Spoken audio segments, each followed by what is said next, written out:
Berikut Varia Olahraga.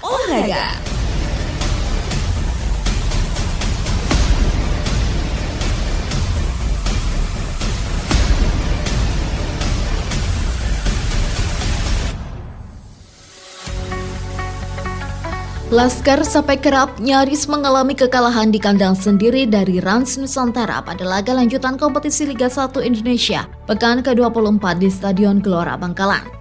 Langkah Persu Madura City ke putaran nasional Liga 3 pupus setelah hanya mampu bermain imbang 4-4 di laga terakhirnya menghadapi PSM Madiun di Stadion Legend Sudirman Bojonegoro. Atlet tenis meja Kabupaten Pamekasan, M. Rizal Zulmi berhasil memperoleh tiket untuk tampil di ajang Pekan Olahraga Nasional PON 2024. Semua kegiatan cabang olahraga di Madura tersebut terangkum dalam Varia Olahraga Minggu kedua bulan Februari 2024 bersama saya Familia dan rekan saya Tago Anovantrian. Madura United nyaris kalah di kandang atas Rans Nusantara. Ada beberapa kesalahan itu defensif. Ada sedikit susah untuk berhenti bagaimana kita. Laskar Sape Kerap nyaris mengalami kekalahan di kandang sendiri dari Rans Nusantara pada laga lanjutan kompetisi Liga 1 Indonesia pekan ke-24 di Stadion Gelora Bangkalan, Selasa 6 Februari 2024 yang berakhir imbang 2-2. Permainan berjalan seimbang di babak pertama dan Madura United memiliki 2 peluang emas melalui Dalberto serta Malik Rizaldi yang bisa dihalau oleh penjaga gawang Hilmansyah. Baru di babak kedua, Dalberto sukses mencetak gol di menit ke-55 yang dibalas oleh Tavinho di menit 74 serta Maruoka 4 menit berselang yang membuat Madura United tertinggal 1-2. Beruntung Rivera bisa memanfaatkan peluang di tambahan waktu pertandingan dengan tendangannya yang berbuah gol dan membuat Laskar Sape Kerap bisa menyamakan kedudukan serta terhindar dari kekalahan atas tamunya. Usai laga, pelatih Madura United Mauricio Sosa mengungkapkan setelah skor 1-1, permainan timnya tidak seimbang sehingga tercipta gol kedua lawan di pertandingan ini. Dirinya memuji kegigihan pemainnya yang berjuang untuk mencetak gol hingga pertandingan berakhir meskipun hasilnya tidak sesuai dengan keinginan. Jadi dari situ itu tim kita lebih untuk yang mau, yang bekerja keras untuk bisa perbaiki, yang bisa kompetisi untuk bisa seri kita. Saya pikir kita tidak pantas hari ini keluar dari sini ada kekalahan. Jadi seri tidak hasil yang maksimal. Kita mungkin pantas dari hasil lebih baik. Sementara itu penyerang Madura United Dalberto mengatakan pertandingan berjalan dengan sengit dan timnya melakukan beberapa kesalahan sehingga harus mendapatkan hasil seri yang di luar ekspektasi pada laga ini. Mas a vontade, como o professor bem falou ali, de nós de campo ali para tentar reverter. Tapi seperti Coach Maurice katakan, kita berusaha, kita kerja keras untuk bisa balikin lagi hasil. Podemos coroar com esse empate, não era o que nós queríamos. Dan ini kita dapat hasil seri, bukan yang kita mau.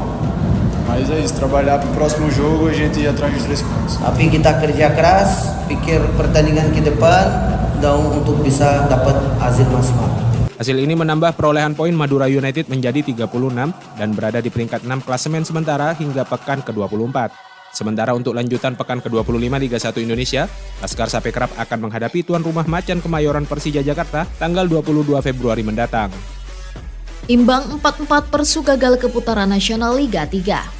Langkah Persu Madura City ke putaran nasional Liga 3 pupus setelah hanya mampu bermain imbang 4-4 di laga terakhirnya menghadapi PSM Madiun di Stadion Legend Sudirman Bojonegoro sehingga hanya mengantongi 1 poin di klasemen akhir grup MM. Pertandingan berlangsung menarik dan saling berbalas gol, bahkan wasit memberikan 3 tendangan penalti di mana Persu mendapatkan 2 kesempatan dan PSM Madiun 1. Permainan terbuka diperagakan oleh kedua tim sepanjang 90 menit pertandingan karena merupakan laga krusial untuk memperebutkan 1 tiket tersisa dari grup MM ke putaran nasional Liga 3. Sengitnya pertandingan juga membuat pemain Persu Madura City Saugi diusir wasit karena mendapatkan 2 kartu kuning di laga tersebut. Pelatih Persu Madura City Budiarjo Tolib mengatakan pada babak 8 besar tersebut cukup banyak menguras konsentrasi dan dirinya mengakui kegagalan timnya yang jauh dari ekspektasi di babak 8 besar.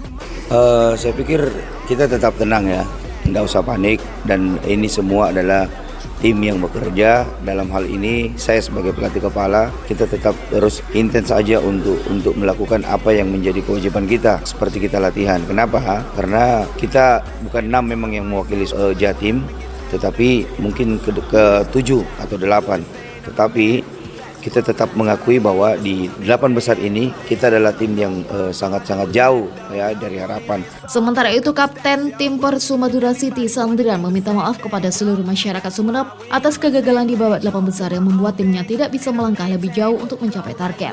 Tuh, saya perwakilan dari teman Persu Sumeneb, kami meminta maaf kepada seluruh masyarakat Sumeneb belum bisa masuk ke babak selanjutnya. Tapi insya Allah kalau kami lolos untuk nasional ini dengan sembari menunggu kabarnya, insya Allah kami bisa berbuat untuk nasional nanti.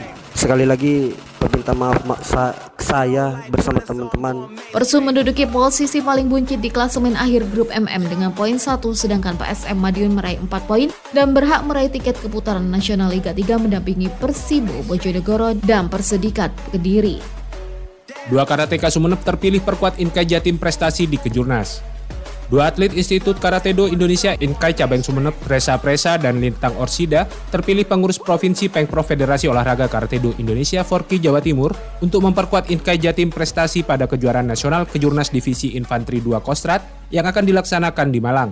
Reza Presa akan turun di kelas pemula putri kumite dan Lintang Orsida akan turun di kelas underkata. Ketua Inkai Cabang Sumeneb ABD Jami menerangkan, keduanya terpilih memperkuat Inkai Jatim prestasi karena berhasil meraih medali emas pada kejuaraan karate yang digelar di akhir Desember 2023 lalu di Surabaya. Lolos karena pertama prestasinya kemarin di tanggal 27 Desember kejuaraan Inkai Jawa Timur. Alhamdulillah dari Inkai Sumeneb yang mendaih medali emas itu dipanggil untuk perwakilan di Malang nanti atas nama Treza Prinsesa. Terus yang kedua Lintang Orchida di kata, dan si Sesa itu masuk di kategori komite pemula. Yang satunya dimasuk di kelas under untuk kata si Lintang. Sementara itu, Ketua Forki Sumeneb Ahmad Santoso mengatakan, jika Reza Presa dan Lintang Orsida merupakan atlet binaannya yang perkembangan kemampuannya terus membaik. Untuk itu dirinya mengaku bangga dengan terpilihnya kedua atletnya untuk memperkuat Inkai Jatim prestasi. Kemudian kan memang kalau Lintang itu kemarin di atas juga Inkai kan emas ya, makanya otomatis dia menjadi atletnya Jawa Timur kan. Alhamdulillah dia bisa mengimbangi atlet-atlet yang di kelasnya mereka, karena ini adalah kelas-kelas yang super di kelasnya mereka itu. Mudah-mudahan. Santoso berharap pada kejurnas nanti kedua atletnya dapat memberikan yang terbaik untuk Provinsi Jawa Timur maupun untuk Kabupaten Sumeneb. Atlet tenis meja Pamekasan raih tiket tampil di PON. Atlet tenis meja Kabupaten Pamekasan, M. Rizal Zulmi berhasil memperoleh tiket untuk tampil di ajang Pekan Olahraga Nasional PON 2024. Tiket tersebut diperoleh M. Rizal Zulmi usai mengikuti seleksi PON yang dilaksanakan di lapangan tenis PT MSI Surabaya. M. Rizal Zulmi menerangkan pada seleksi itu dirinya berhasil menempati peringkat ketiga di kategori single usia 25 usai mengalami kemenangan sebanyak 6 kali dan kekalahan sebanyak 2 kali. Sehingga secara otomatis menduduki peringkat ketiga dan akan melaju ke PON. Perasaannya alhamdulillah senang karena dengan perjuangan dan doa saya dikabulkan sama Allah. Ya, setelah saya latihan keras terus dan doa orang tua juga, ya tidak sia-sia semuanya. Saya juga sampai latihan di Surabaya, meninggalkan semuanya, meninggalkan keluarga, jauh dari orang tua. Sementara itu pelatih Persatuan Tenis Meja Seluruh Indonesia PT MSI Pamekasan, Anang Aprianto mengaku senang dan bangga dengan prestasi atlet binanya itu. Bahkan M. Rizal Zulmi menjadi atlet tenis meja asal Pamekasan pertama yang akan tampil di ajang PON mewakili Jawa Timur. Kalau Rizal itu sebenarnya timnya di Pamekasan itu dari beberapa pelatih sih Mbak. Kalau saya kebetulan ya sebenarnya sih seniornya Rizal, dan saya dari Jakarta itu pulang ke sini baru dijadikan pelatih gitu. Jadi Rizal itu memang dari kecil masih junior saya juga. Terus ada teman-teman yang membantu Rizal juga. Rizal bisa berprestasi dengan baik gitu. Jadi, Anang berharap pencapaian M. Rizal Zulmi dapat menjadi motivasi bagi atlet dan talenta muda lainnya di Pamekasan. Pelti Sumeneb studi banding ke Pelti Jember. Pengurus Kabupaten Pengkap Persatuan Tenis Seluruh Indonesia Pelti Sumeneb melakukan studi banding ke Pelti Jember. Studi banding itu dilakukan di lapangan tenis Universitas Jember UNEJ. Pelatih PLT Sumeneb Eko Daniel Wahyudi menerangkan, studi banding itu merupakan salah satu agenda program pembinaan di tahun 2024, sekaligus sebagai salah satu upaya untuk melatih mental dan jam terbang atlet. Karena PLT Jember memiliki atlet prestasi yang telah menempati peringkat 17 secara nasional. Menurut Eko, pada studi banding itu, pihaknya membawa 8 atlet, terdiri dari atlet Pekan Olahraga Provinsi Porprov, atlet kategori usia 10 dan atlet kategori usia 12 tahun. KU10 sama KU12, Mbak. Total untuk yang Porprov 3 orang, terus yang KU10 PA 1 orang, KU10 Pi 2 orang, KU10 Putra 1 orang, KU10 Pi 2 orang, KU12 PA 2 orang. Wah, sangat-sangat membuat para atlet ini banyak belajar. Karena kemarin memang kita itu jauh memang, Mbak, jauh dari Jember. Sementara itu, Ketua PLT Sumeneb Edi Rasyadi mengatakan, studi banding tersebut memberikan banyak pengalaman terhadap atletnya, mulai dari segi permainan maupun dari segi teknik. Kita tetap membina, jadi hampir tiap minggu saya sampaikan tadi, tiap minggu kita sekitar 50 orang anak-anak kita ini dari Sumeneb, sekitar 50 orang tiap kita bina tiap hari ini. Kita siapkan bola, kita siapkan air, kita siapkan raket, kita siapkan, cuma yang kaos kita siapkan, yang beli sendiri hanya sepatu. Edi Rasyadi berharap, dengan studi banding ini, atlet-atlet tersebut dapat mengetahui apa yang menjadi kelemahan dan ke depan kelemahannya itu dapat diperbaiki.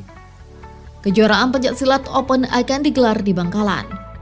Pemerintah Kabupaten Bangkalan bersama Perguruan Silat Nasional PSM Perisai Putih Bangkalan akan menggelar kejuaraan Pencaksilat Open bertajuk Madura Raya 57 Pencaksilat Competition. Kejuaraan yang memperebutkan Piala Kementerian Pemuda dan Olahraga Kemenpora tersebut direncanakan akan bergulir pada Maret mendatang.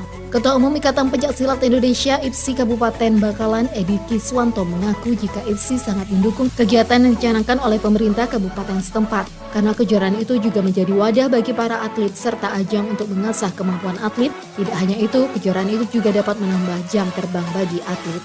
Prinsipnya kita mendorong baik itu himpunan mahasiswa, unit kegiatan mahasiswa maupun masyarakat untuk mengatakan event-event yang kita rekomendasi dan kita supervisi. Semakin banyak event, insya Allah akan menambah jam terbang atlet pencaksilat di Bangkalan. Edi menambahkan kejuaraan Pencaksilat Open nantinya akan mempertandingkan kategori pra-remaja, remaja dan dewasa dengan nomor solo kreatif, tunggal ganda dan regu serta tanding. Ditargetkan kejuaraan tersebut diikuti 500 atlet se-Madura termasuk wilayah Jawa Timur dan nasional.